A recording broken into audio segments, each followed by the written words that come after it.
Greetings, folks. Daniel Wickwire here, and welcome back to Kaiju Movie Review. I totally almost said Monster Bites in that.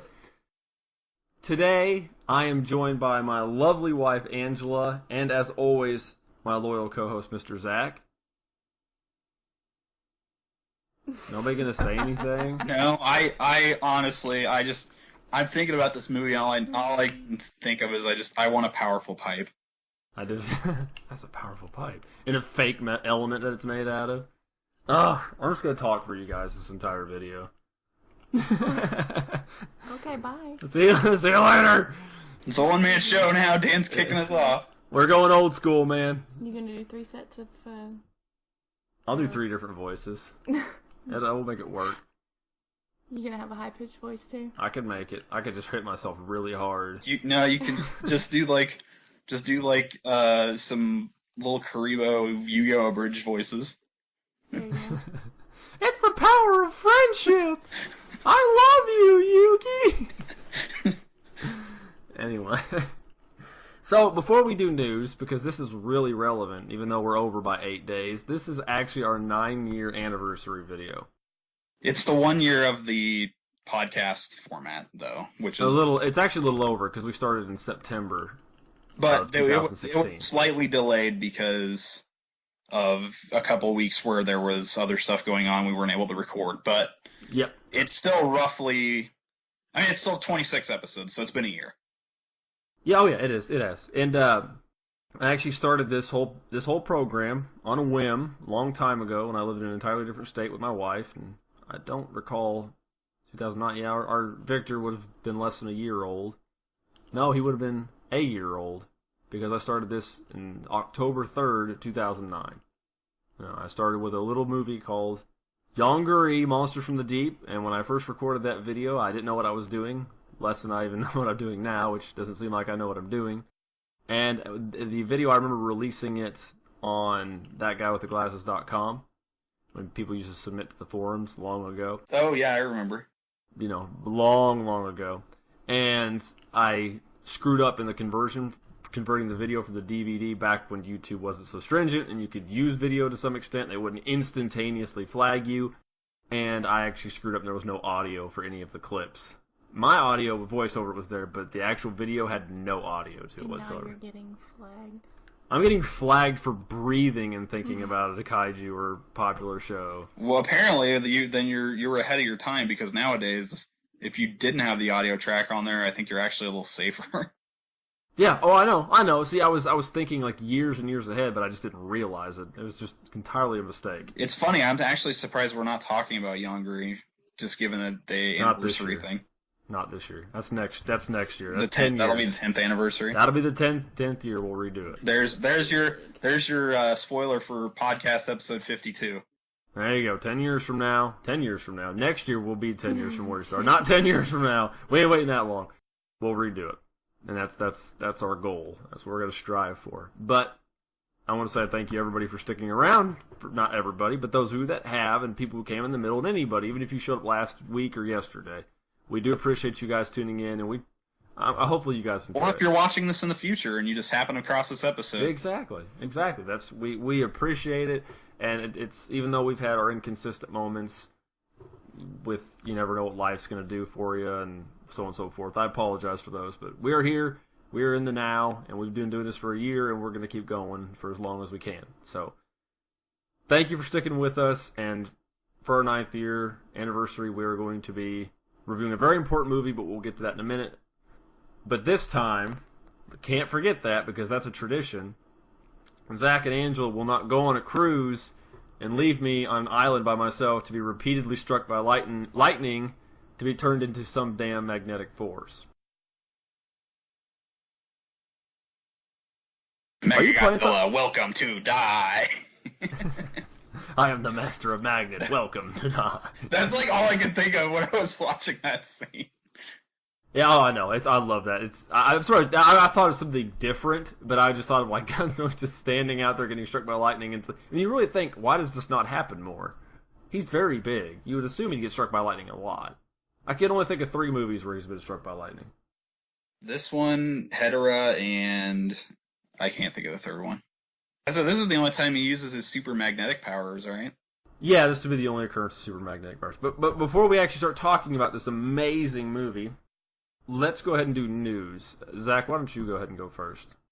Absolutely. I'm just covering my typical boring Sentai shenanigans. But recently, we found out a couple months back, Shout Factory said they have been working on Ginga Man, the next Super Tensei series, Seiju Sentai Ginga Man, and we recently found out that it's been dated quietly on Amazon, and it will be available January 30th.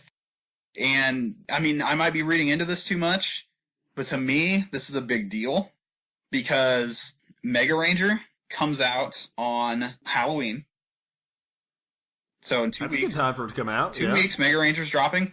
That means there's only a 3-month gap between Mega Ranger and Ginga Man. That's not bad. That's not bad at all. It's been like half a year, hasn't it? They've just been doing 2 a year. I mean, with these coming out so close together, there is a very real possibility we could see 3 releases next year, because Ginga Man's releasing so early in the year. That's good, though. Which would be fantastic. So hopefully they do, because, more Sentai for you. Yeah, and I mean, there's always the possibility, like, they've mentioned on their social media account before that they're not ruling out, eventual releases for other Toku series. Yeah. So they're like, it's a rights thing, but there's always the possibility that they could eventually do Kamen Rider or anything like that. So I'm down with it. Yeah, I mean, don't ever rule it out. I mean, Ginga Man's not one I'm crazy excited for. I'll still get it because I've been buying all of them. I actually got when after Mega Ranger drops, I'll order Car Ranger and Mega Ranger, so I'll be caught back up. But yeah, I mean, I'm excited to see more of them coming out. If they do 3 next year, that's great, because I just want them to. I just want to see them release them a little bit quicker, because there's some ones coming up that are still a little ways off, and if they bump up the number of releases per year, it will really get us to the shows I want to see faster. You won't be like 50 years old before they're all done. Yeah, exactly, because like as Mega Ranger and then Ginga Man, and I want to say Go-Go 5 and Time Ranger. I can't remember. I don't remember the Power Rangers order either. So nah, that's all right. That's all right. We'll get it figured out. Yeah, I'll figure it out eventually. Yeah, I thought it was interesting just that there's just a 3-month gap between the 2 releases, and as I said, it's not anything like official, and I might just be reading too much into it. But seeing that there's only a 3-month gap between the releases really gets me excited that we might get more than 2 next year. Yeah. So I mean, hopefully that's the case. But I know you'll let us know. You'll keep us in the loop. I always do. Of course. So, wife, what do you got going on this week as far as news? So for my news, Toho has announced the world's first outlet dedicated to Godzilla-only merchandise will open on October 30th. It's in Shinjuku. Yeah. The store will sell over 500 items, and the best part about it is fans can apply for a Godzilla Visa card. I want to apply for a Godzilla Visa card. You don't live in Monster Saving. You don't live in Japan, so you can't get one. I don't care. I'll go there. I'll figure it out. One day we'll make it there. Yeah, we will. They better have cards too. See, that's cool looking. When did you say it was opening again? October 30th. October 30th, so not far away. End of the month. If you live in Japan, we have actually a small percent of our audience watches is actually from Japan. Oh, they have a picture of what the Visa card and looks like. If any of you go, I don't know, that's cool. Dan, are you operating under the idea that 0 is a percent? Maybe, but anyway, 0 is a percent. Technically, it is a measurement. Even if it's a measurement of nothing, it's a measurement. If any of you do go there, please let us know what it's like. We'd really like to know. We probably won't make it there for a while. Several years. A while. As far as my news, which should be pretty substantial, I'm assuming most people have seen this already. The trailer for Pacific Rim Uprising, not a teaser, but the actual trailer. And we actually got to see a few of the kaiju really quick. I actually showed one off. Bandai teased one. It was called, I believe, Raijin. It's kind of this 4-part removable faceplate thing. It's pretty sweet. I'm sure we'll have images up there somewhere. Probably a correct name because I can't remember the proper one. And it showed off several of the new Jaegers. Of course, we've seen some of them, Gypsy Avenger, Phoenix Bracer. They show off 2 other ones I can't recall. And then we got to see an interesting combiner-style kaiju. There were Rogue Jaegers. it looked neat. It looked really cool. I don't approve of the choice of music, but again, it's whatever. I wish they would have just played the theme. If you haven't seen it, we'll of course put the link in the description below. But do check it out. It looks really fun. I hope it's as fun as the original, though it doesn't seem to have that dark tone to it. But it's trying to reflect something different. It's not supposed to be that what the first one was, the world's on the brink of destruction kind of thing. The first film was. It's supposed to be, I think, start at a lighter tone. But it just seems like a brighter movie. But I think the Jaeger designs are interesting, though not quite as. I'm waiting. No, I'll wait. I got time.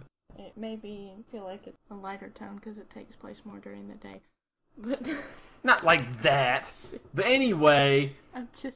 Dang it! I don't think the Jaeger designs are as memorable. I'm just gonna say that. I like the one with the whip. I mean, I think they're good, but it just seems like... I like the one that you don't like, with the... Oh, Phoenix Bracer? The one with the... It was so much better without the Wrecking Ball thing. And now you're going to references, whatever. But, check it out. We'll talk more about it when it gets closer to when we actually go and see the movie. Because we will. Yes, Villain Jaegers, that's what it's all about. Now that that's done, we are going to talk about our film for today, which is... the greatest movie of all time. And I picked it. And Angela did pick it. We were watching Godzilla vs. MechaGodzilla from 1974. The original, not the one from the 90s, not the one from the 2000s. This is not as good. Well, no, because see, that's Godzilla against MechaGodzilla. And also, but the 90s. See, Angela picked this one because it was making up for Attack of the Killer Tomatoes. Yeah, she has redeemed myself. She did redeem herself. But the one from the 90s is Godzilla vs. MechaGodzilla. It's not Godzilla vs. MechaGodzilla 2. That is a crap, improper title. It's Godzilla vs. MechaGodzilla. This one is better. This one is dumb. better music. Oh gosh, it's got wonderful music. But this film has a runtime of 84 minutes. It was released in Japan on March 21st, 1974. Oh, by the way, Pacific Rim Uprising is March 23rd, 2018, so there's some correlation going on. Now you're confusing people. You are just stretching it. I love it. There's a connection. It's correlation. Correlation. Like, I know, it's not. It's sheer irony. It's just whatever. It's not comparing apples to apples. Apples to pineapples. Yeah, more like that. Okay.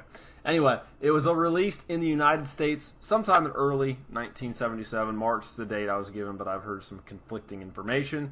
It was directed by Jun Fukuda, produced by Tomoyuki Tanaka, which is a given. He pretty much did all these. Written by Jun Fukuda, Masami Fukushima, Shinichi Sekizawa, and Hiroyasu Yamamura. It is starring Masaki Daimon from this movie, as well as Terror of MechaGodzilla and Ultraman 80. Raiko Tajima, who also played in Galaxy 39, not 999. That's not how they say it. Thank you for pronouncing it correctly, because I was ready to go off on you.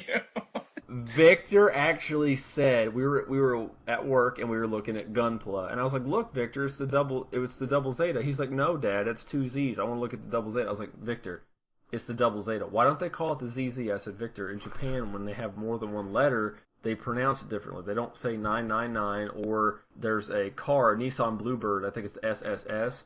They don't say that. They say 3S. Or the double Zeta is the double Zeta, not the Zeta. Like Zeta. Ultraman Ooze. Yeah, or K49. There you go. It works. It bleeds together. Bleeds.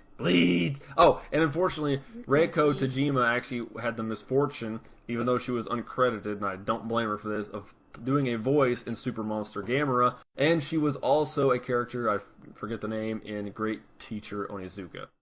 We also have Akihiko Harada, which was in a ton of Toho films. He actually played Dr. Serizawa in the original, and Son of Godzilla. Yeah, I was gonna say if you don't recognize these last two, you haven't been paying close enough attention.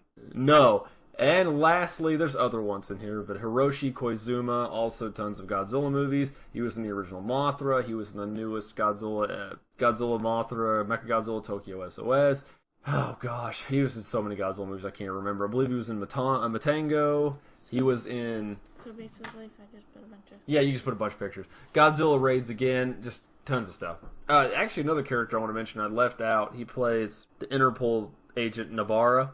It's Shin Kichida, was in also a lot of films. He was actually in this, of course, he was in Ultraman not Ultraman Ace, Ultraman Jack. He was actually in Sun Vulcan. Jakku. So It's Sun Vulcan, Taiyo Sentai Sun Vulcan. That's good stuff. Yeah, he was in that. So he unfortunately passed away at a relatively early age, so he didn't get to go into a lot of other films, but I just want to mention that because he's a really cool actor, and I like him in this movie. But, that's with two T's. Our film opens with Anguirus randomly calling out to the night sky, and then a mountain exploding. And then our title card, Godzilla vs. MechaGodzilla, or Godzilla vs. the Bionic Monster, but then they were threatened with a lawsuit, so they had to change it. Awesome music playing over it.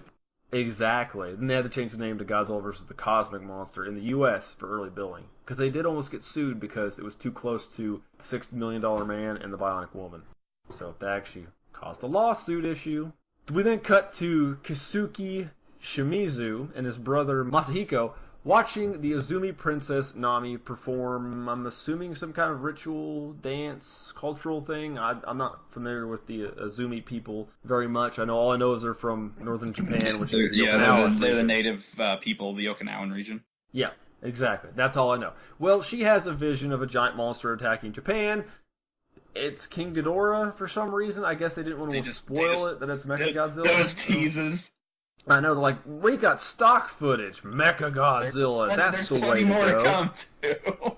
Yeah, you go. Actually, it's not that bad in this movie. It really is. This movie has very. Okay, we'll get to it. We'll talk about it later. But okay. there's a thing I'll mention later when we get to it. Keisuke drops his brother off at Gyokusen Cave, where he discovers a piece of space titanium, or titanium, as I would say it. But everybody can say things a little bit differently. Keisuke returns to his job site and is informed they have unearthed a secret cave. He is joined by the archaeologist Seiko. There they discover the statue of the monster King Caesar and a prophecy written on the wall. And I'm going to take an excerpt from the subtitled version because we watched the dub, because the dub is vastly superior to the sub because it's awesome. At me. The what? Isn't that what the kids are saying now? Don't at me, bro. I don't know. I don't listen to kids. I barely listen to mine. What are you talking about? When a black mountain appears above the clouds, a huge monster will arise and try to destroy the world. But then, when the red moon sets and the sun rises in the west, two more shall appear to save humanity. It's a little bit different than the dub, and no offense, I personally prefer the dub version.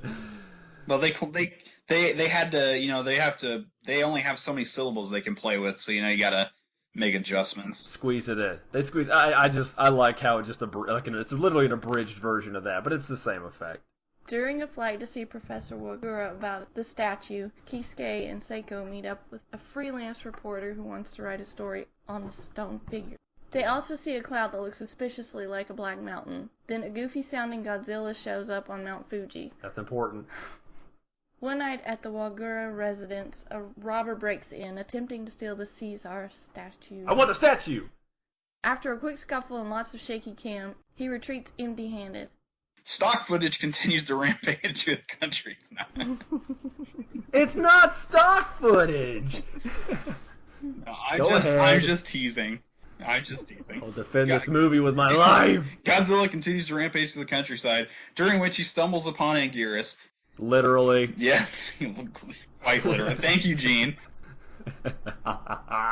The two titans do battle, and after literally being tossed around, Godzilla breaks Anguirus' jaw, leaving the monster to scurry off in defeat. Gargling. And bleeding. Yeah. Immediately afterwards, Keisuke drives through the area where the battle took place on his way to Professor Majima's and discovers a larger piece of space titanium. It's literally a brick. Yeah, right. After some exposition on the space titanium and our first look at Majima's powerful pipe, we cut to Godzilla attacking an oil refinery surrounded by explosions. The assault is short-lived as Godzilla stops before being confronted by a second Godzilla. Two Godzillas? What could it mean? Do battle. It's so weird because he's just standing there like roaring at a building, and then all of a sudden like Godzilla pops out. It's like, alright, that makes sense now. Epic rap battles of history. Oh gosh. So if you want to know what happens between the two Godzillas, you just gotta watch the movie. If we don't spoil it before the episode's over. Because we probably will. Now moving on to the best section, the monsters and special effects. I'm not laughing. I'm literally not making fun of this. I love this movie so much. I've had too much fun with this so far, and it's just gonna build, I think. We have 4 technically creatures in this movie. No, 5 creatures in this movie technically. Because they've got Nisei Godzilla, they've got Godzilla, the fake Godzilla.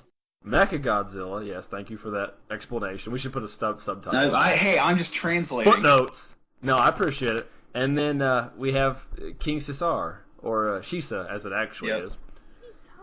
Godzilla's Godzilla, except for when he turns himself into a magnetic force later.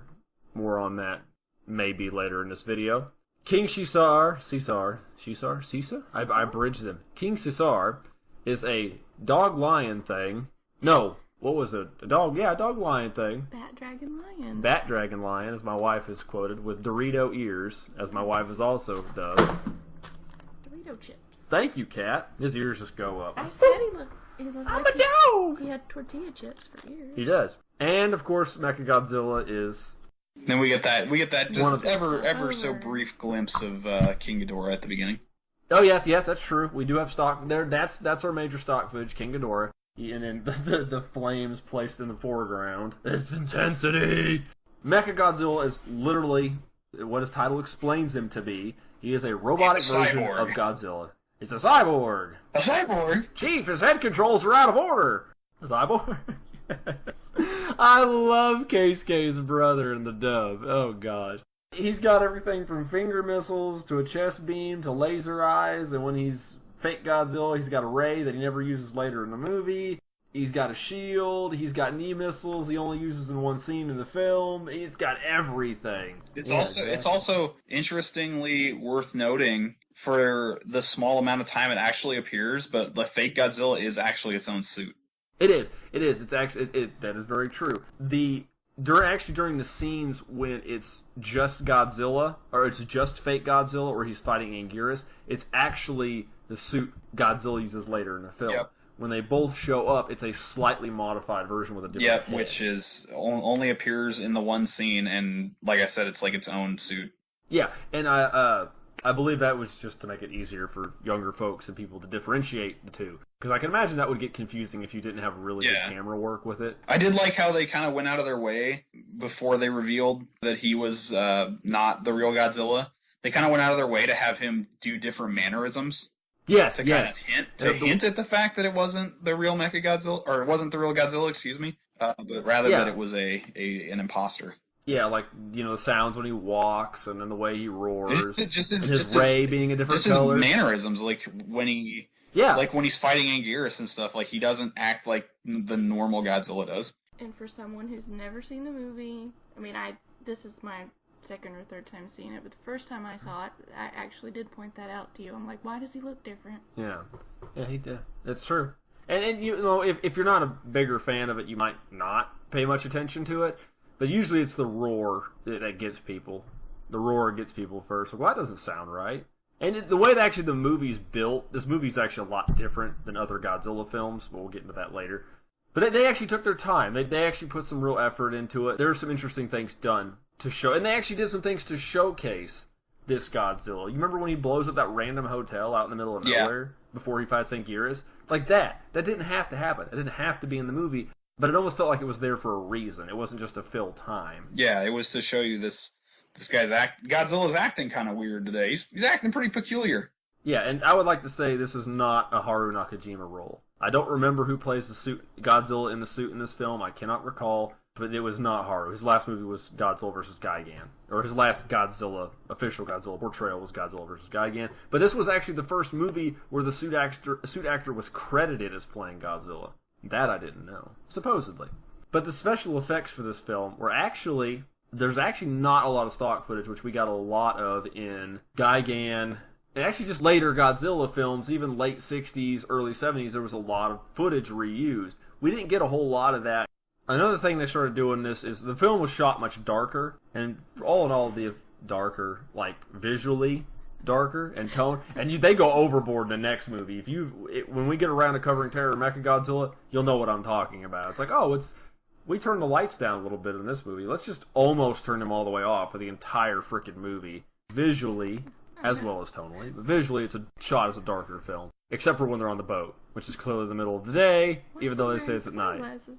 He is wearing his... Dude, it's because Nambara is badass enough to wear his sunglasses. He's the reason the song was written. I told her, Angela, the other day, he's the reason that song was written. But all the effects are good. I feel they're a big step up from a few of the previous films. Megalon, Gigan, Hedorah. Hedorah's were good, but I think it was a step up from the last couple. The suits were great. Caesar was good. We got a new monster there. We got the Nisei Goji. Geras made his last appearance, his last show appearance. Wouldn't make another appearance until Final Wars. And of course, we got MechaGodzilla. And it was just great. I feel neither would Caesar for that matter. No, he wouldn't. This is actually we thought would be his only film appearance because he didn't show up again, like Zach said, until Final Wars. And we should note at this point, because we're late with it anyway, this being our 9th anniversary film, this was also the 20th anniversary film for Godzilla when it came out. Yes, so, also... Just to make... Also, I'm going to say that I prefer the Shisa design here to the Millennium one. Oh yeah, I didn't care for the Millennium one very much. The Caesar design is way better in this movie. But yeah, I mean, they're sort of using a lot of special effects to increase the intensity. They started using a certain kind of powder in them and made them more yellowish color. But everything was great. I loved it. I loved the choreography. Actually, one scene that really sticks out to me as far as monster battle choreography is when Godzilla is fighting Nisei Godzilla in the oil refinery and ends up smashing the real Godzilla, like knocks that tower over into him. It's kind of like a zoomed out shot, and it's just like a bunch of crazy ass explosions. I love that scene. Yeah, I love they were doing a lot of different kind of camera tricks in this film. Yeah, the cinematography was a little different than the other Godzilla movies. Like they were trying to. I think it paid off. Yeah, they were trying to have a lot more like kind of actiony set pieces.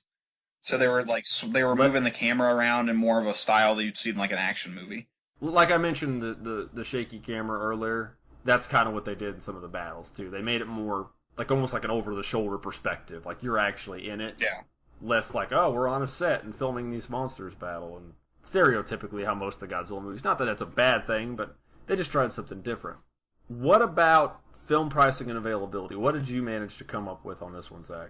As far as pricing and availability goes on this movie, you can expect to shell out some monies because this one ain't cheap. The DVD is long out of print. The cheapest I've seen it go for here on eBay is around $30 to $40. That's on the low end. Much higher when you get higher up. The Japanese Blu-ray is available through eBay as well. Looks like it goes for around $50 because there is no US Blu-ray. We do share regions, though I don't believe that the Japanese Blu-rays have English subtitles. I don't know. I don't believe they do. I think you're right. Yeah, and then additionally to that, it looks like the old VHS copies can be found rather cheaply. The old, like, Godzilla versus the Cosmic Monster English release is around $10 for the VHS. Other English versions of the movie run just like in the 5 to 10 range. Just depend on what exactly you're looking for.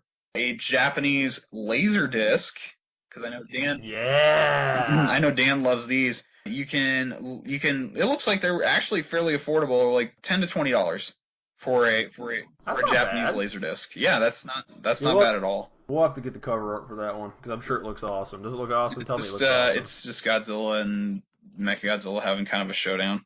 Are they hugging? No, they're not hugging. They hug it down. They don't hug. Ah. But no, it gives you plenty of formats to hunt the film down on. So it just kind of depends on how much you want to pay. The VHS is the cheapest route. Oddly, like I said, the Japanese laser discs are much less expensive than the US DVDs. So it just kind of depends on where you want to go. Yep. Well, mine's not far off either, except for Amazon people have gone batshit loco. They have a DVD, several. One of them is $985.31. One's $336.62. I think people are just gouging at this point. But the price I'm normally seeing it at, or close to, is the $69.95 for the DVD. The old Sony one that I still have, and I glad I bought yours when I did. Yeah.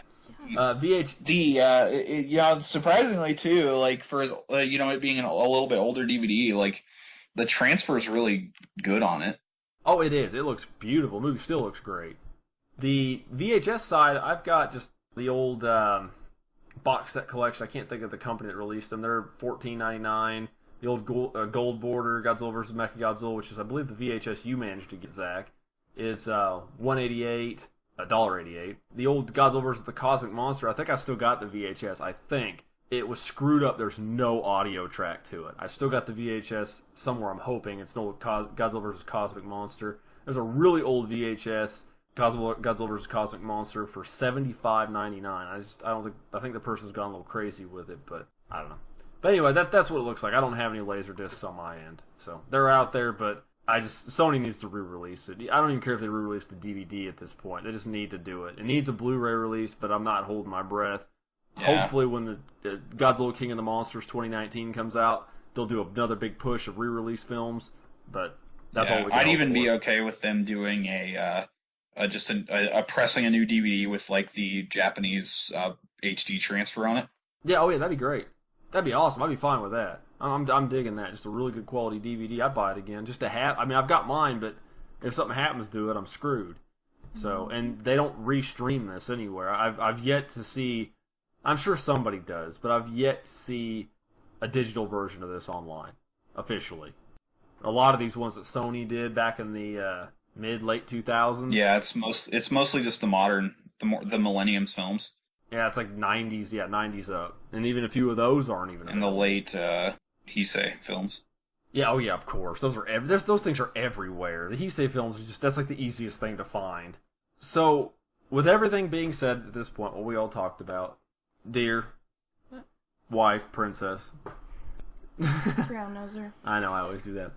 Do you recommend the film? Favorite and least favorite scene? Well, yeah, I recommend the movie. Of course, I picked it. You better. Well, I mean, you picked Attack of the Killer Tomatoes too. And I said I recommend it. Okay. Only once. Okay. But this one I would recommend over and over and over again. Well, that's a bold claim. Who would say that? You. I know. I'll totally say that. I don't even need to give a recommendation at this point. Least favorite scene would probably have to be on the boat, just because I noticed all the it's so stuff distracting. that was wrong. That is great. Yes, it's like, okay, you see the sun shining on their face, and they're like, but yet it's a bright ass moon. Yes, the brightest moon ever. We have to squint when we talk. I thought it was weird that like suddenly all the passengers on the boat were gone. That's suspicious. Yes. Everybody just disappears. It's almost like they rented the boat for themselves. Favorite scene is when what's her name? The lady sings the Seesaw song. There you go. Because I sing it every time. The 3 minutes where you're like, would you just, when I was a kid, where you're like, would you just hurry up? We want to see monsters fighting each other. Get off the screen. And it was like, we were younger. I didn't care about Japanese culture or anything at the time. I just liked Godzilla. So it was, of course, in Japanese. So I enjoyed it less when I was little, but I was just insensitive when I was a child. So I still sing it. It's funny. I love it. I still got it stuck in my head. I'm gonna miss that as my now we gotta do Mothra, so you can get the Mothra song stuck in your head. Yes, no, we should. I love the Mothra song. I'm gonna set the. I don't like the movie, but I like the song. Have you seen the original Mothra? Mm-hmm. Oh, okay. I don't remember. I don't own it, so I don't know if. At least it's not the '90s trilogy, right? Duh, I've got that on Blu-ray. I'm gonna set that as my ringtone. I'm gonna set that as the King Seesaw song. It's not my ringtone, but my alarm tone. Wake me up in the morning. That's awesome. So I can hit you and turn off your phone. Shut up! No, they'll never let me watch the movie again. Yes. What about you, Zach? Yeah, I wholeheartedly recommend this movie. It's a lot of fun. Like I've said, I mean, this is probably my favorite Godzilla film. I mean, easily probably my favorite. Like this, there's a reason why before we started doing this, and I was like, I'm going to, unfortunately, buy all the movies we do that I can. I already owned it, so this is one that I didn't actually have to go out of my way to buy. Exactly. Thankfully. Yes, better or worse. Thank you, Dan. Still waiting on that Blu-ray. Come on, Sony. Come on. Exactly. Get off your asses. No, I love this movie. It's great. I watch it. I rewatch it at least once a year because it's just a lot of fun to watch. It's good. It's good, goofy fun. Something to turn on and burn an hour and a half. As far as favorite scene, my favorite scene is probably when the fake Godzilla turns into MechaGodzilla the first time. And the music? Yeah, because it's just awesome. Yeah. I could listen to that song all day. Like upbeat, jazzy. I love the MechaGodzilla theme. Least favorite scene, I gotta agree with Angela. The boat scene. It was just ridiculous. Like all of a sudden they're running through a boat in broad daylight with and there's nobody on it somehow, and they're just throwing freaking chairs at each other. That's fun though. I mean, come on, it's festive. He's like half monkey man. He's half the black hole people from the third planet, black hole or whatever. Yeah, I don't like the one that turns and has the bugs or whatever. Oh, you mean the leader? He's got the little bumpy face? They got nothing on the M86 Nebula though. Come on. Come on, they're cockroaches. Bro, M86 is Ultraman world, dude. Oh yeah, no, 78. Or 78. Yeah, you're right. See, we're all screwing up. this up. My mind was stuck on the space hunters from Nebula M, and now we got the M guys are awesome. They brought in giant space cockroach. Well, these are the they borrowed Gigan. These are the aliens from the third planet of the black hole system. I know. They're actually called simians, but we didn't say that title this movie, so I had to throw it episode. I think we could probably do our own thing about just all the aliens that appear in these movies around this time. There's plenty of them. I mean, this one, Megalon, the other MechaGodzilla movies, King Ghidorah. The Cetopians weren't actually aliens; they were the precursor of humans. Okay. Because remember, they lived underground under Easter Island. Yeah. But the Zillions, like you said, from Invasion of the Astro Monster, and then the Keloks from Destroy All Monsters. So we have a lot. Yep. Got a lot to pick from. The ones were from Planet X. The ones from Astro Monster, right? Yeah, the Zillions, yeah. And then there was the ones from, I think it was it Venus or Mars for King Ghidorah? I will talk about that one sooner. Yeah. As for me, I think it's pretty obvious that I wholeheartedly recommend this movie. And when I said at one point or another this is my favorite movie of all time, I'm literally not joking. This is my favorite movie, period, of all time. I've got a ton of memories of this when I was a kid. Watched it with Zach at our grandfather's house. Or our house. I didn't end up owning this movie till forever on VHS. I got that one, like I said, the copy where the audio didn't work. Yep. And I don't know. I got nothing but great, wonderful things to say about this movie. It's campy, but it tries something different. It does the whole spy-ish, and integrate a little bit of the spy-ish espionage genre included with the aliens. And I find the human element to actually be interesting in this movie, which most of the Godzilla movies they're all right, but this one I like I said, I genuinely like. This is one of the best human elements, and until you get in.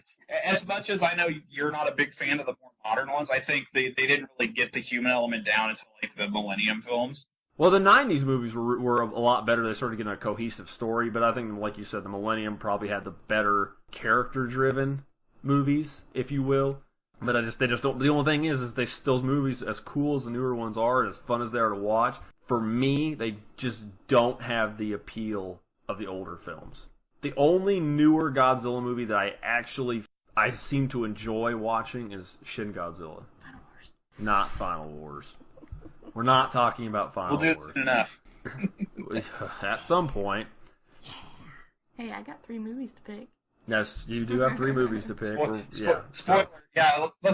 not try to put too many Godzillas all together, though. Yeah, I know, right? Spoiler warning, I'm actually listening in my headset to the MechaGodzilla music from Monster of Monsters on the NES. Ah, there you go. That's good. I like that. That's good. I was always I think it was Varn's theme was really fun from that game. But anyway, we'll talk. Maybe we can do an episode on the music of that game and Monster Bites or something at some point for no reason, just because we can. Favorite scene? I don't know. My favorite kaiju scene, I guess. Centaurus. Well, I was gonna probably break it into 2 parts. My favorite kaiju scene has got to be when Godzilla fights Nice Godzilla. I love that scene. I love how it's shot. It actually looks like it was properly shot at night. There's just crazy ass explosions everywhere. I like how the fights. I love how it starts. I like how it ends. It's great. I love that scene. Not that I don't love all the other scenes in this movie. My favorite human-related scene has got to be, when they go into the cave with Numbara and Keisuke, and they do Alpha Centaurus, and then of course when Keisuke first goes in by himself and he gets held up at gunpoint and flashlight point by the one alien, and he's like, "Where's my brother and the professor?" He said, "You'll see them soon enough, or rather, they're corpses." And then he gets shot. Yeah. It's ridiculous, and I love the dub, and I know the subtitled version is much better, but I love the dub. I will watch this movie in dub 50 times before I watch the subtitled version. Yeah, I had the version. subs on for part of it, and for the most part, they just seem to be dub titles. Yeah, and I've seen the sub version. I've watched it, and I like it. And I like the Japanese voices, but the dub is it's so ingrained in me. It's so nostalgic. I can't help it. I have to watch that. And I don't even think I can think of a least favorite scene.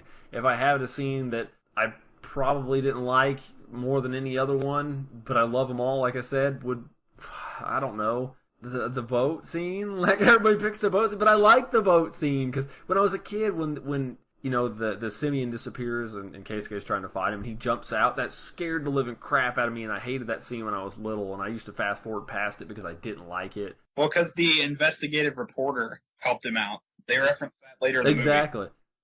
Yep. And if I can pick a favorite human character, it's got to be Numbara, because I love him because he's so BA.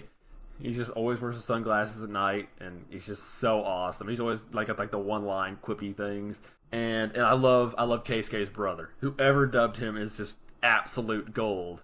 Is it okay, brother? He's always yelling. I can't go with all you. The time. I have my own thing to do. Exactly. I'm going to leave you here, but I can't go with you. I wouldn't want to hang out with him either, Keisuke. Oh, and he also drives a Kenmari S2000, or not a Kenmari Skyline 2000 GT. It's not a GTR. It's a fancy car too. I like it. It's beautiful. And then they blow it up. To point out they blow up stock footage of that's the stock footage scene of the car from Godzilla vs. Gigan. Oh, I didn't realize that. Yeah, it's stock footage, but don't blow up the Kenmari. That's all I've got to say. I recommend it to the moon and back. I will never, ever not recommend this movie to anyone who's ever existed. This movie should have won all the Oscars, everything. It should have won Tonys, even though it's not a television show or play or whatever the hell Tonys are for. It should have won everything ever. Ever! So now that we've all illustrated our points about the film and how wonderfully great it is, and it's the best movie we've ever had on Kaiju Movie Review, why don't you start leading us out the door for the day? Yeah, yes. Oh. Yeah, as always, you can find me over on the Twitters, CultureZact, along with my writing, which can be found at culturejack.com, where I write about video games and video game-related subjects. I'm going to speak on behalf of the wife. You can find us. She's here quite a bit on Kaiju Movie Review, but she manages all the editing and she does the behind-the-scenes stuff. If she's not on here, she's doing something for us. And we very much appreciate that. But you can find me here bi-weekly with Mr. Zach, doing Kaiju Movie Review. In between those weeks, we got our factual short-form video series, Monster Bites. Last week, we actually just finished up part 3 of the Godzilla video games, and I've been interlacing different subjects in between those, so I'm not doing one of those videos every other week. Also, coming up soon, I want to make this announcement. I'll probably mention it again in the next Kaiju Movie Review. We are going to be starting in early November, every other Thursday, which will be a Monster Bites week. We're going to start doing Kaiju Movie Review live regularly. So this is actually news to Zach, because I don't think I've sat down and talked with him about it either. Yeah, it's true. So we'll be covering, mainly on those live, KMR Lives, we'll be doing what we've been doing, where we're playing various games related to science fiction, especially, science fiction, kaiju stuff, or whatever we can find, as long as you guys find it entertaining. So We'll make those regularly, and we'll get a schedule pounded out, but it'll happen. It'll happen every 2 weeks on a KMR week, not KMR, on Monster Bites week. Just keep your eyes peeled for that, and we'll talk about it closer to, as I mentioned. We'll get some stuff going where we can where I can get on some of the streams too. That way it's not. That's the way it's not always just Dan with me hanging out in the chat room. Of course. Hey, well, we like you in the chat room. It's fun. It's fun when everybody gets down. We had a good time last time playing Godzilla Kaiju Daikessen. I'll put all the important links in the description below pertaining to Zach's, Angela, and my Twitter account, the Kaiju Movie Review Twitter account, Facebook page. Don't forget to check out TKU TV since they're hosting our material, and also check out Summit Kaiju, the social media, the Kaiju-based social media website. So go sign up over there. I'm on there as Rome21. So if you want to look me up, you can find me and send me a request, and we can talk about things. But now that we've said everything that needs to be said, Mr. Zach, why don't you go ahead and let everybody know what we'll be watching in 2 weeks? Yes, I could do that. You can't see it, but I'm sure you want I'm to. tinting my fingers. I've been alluding to this for the last 6 weeks here on the podcast. Are you sure it's 6 weeks? Maybe it's not longer than that? No, it's been the last 3 episodes. Because I think I first mentioned it when we did Killer Tomatoes. So I think it's been over about the last 6 weeks. Yeah. I've been alluding to us finally getting to cover some Super Sentai on the Kaiju Movie Review podcast. It is finally here.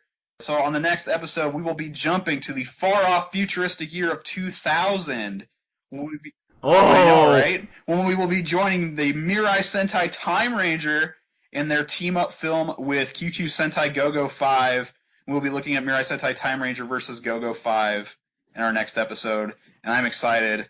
I've never seen it before, but I like both these teams, so it should be fun. So, as always, we are catering to your interests for this one, Zach, but I think it'll be fun. It's not like I try to shoehorn Sentai in every week, so just occasionally.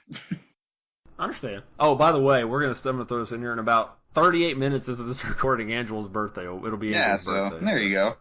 There you go. Almost. But go ahead, Zach. Finish this up. So everybody wish Angela a happy birthday down in the comments and do all that fun stuff. But until next time, I am Zach for Dan and Angela. We thank you, as always, for joining us on Kaiju Movie Review. Thank you so much for the last year. We've enjoyed every minute of what we do, and we hope to come to you guys for many more. So until next time, have a wonderful week. And we appreciate you for the previous 9 as well.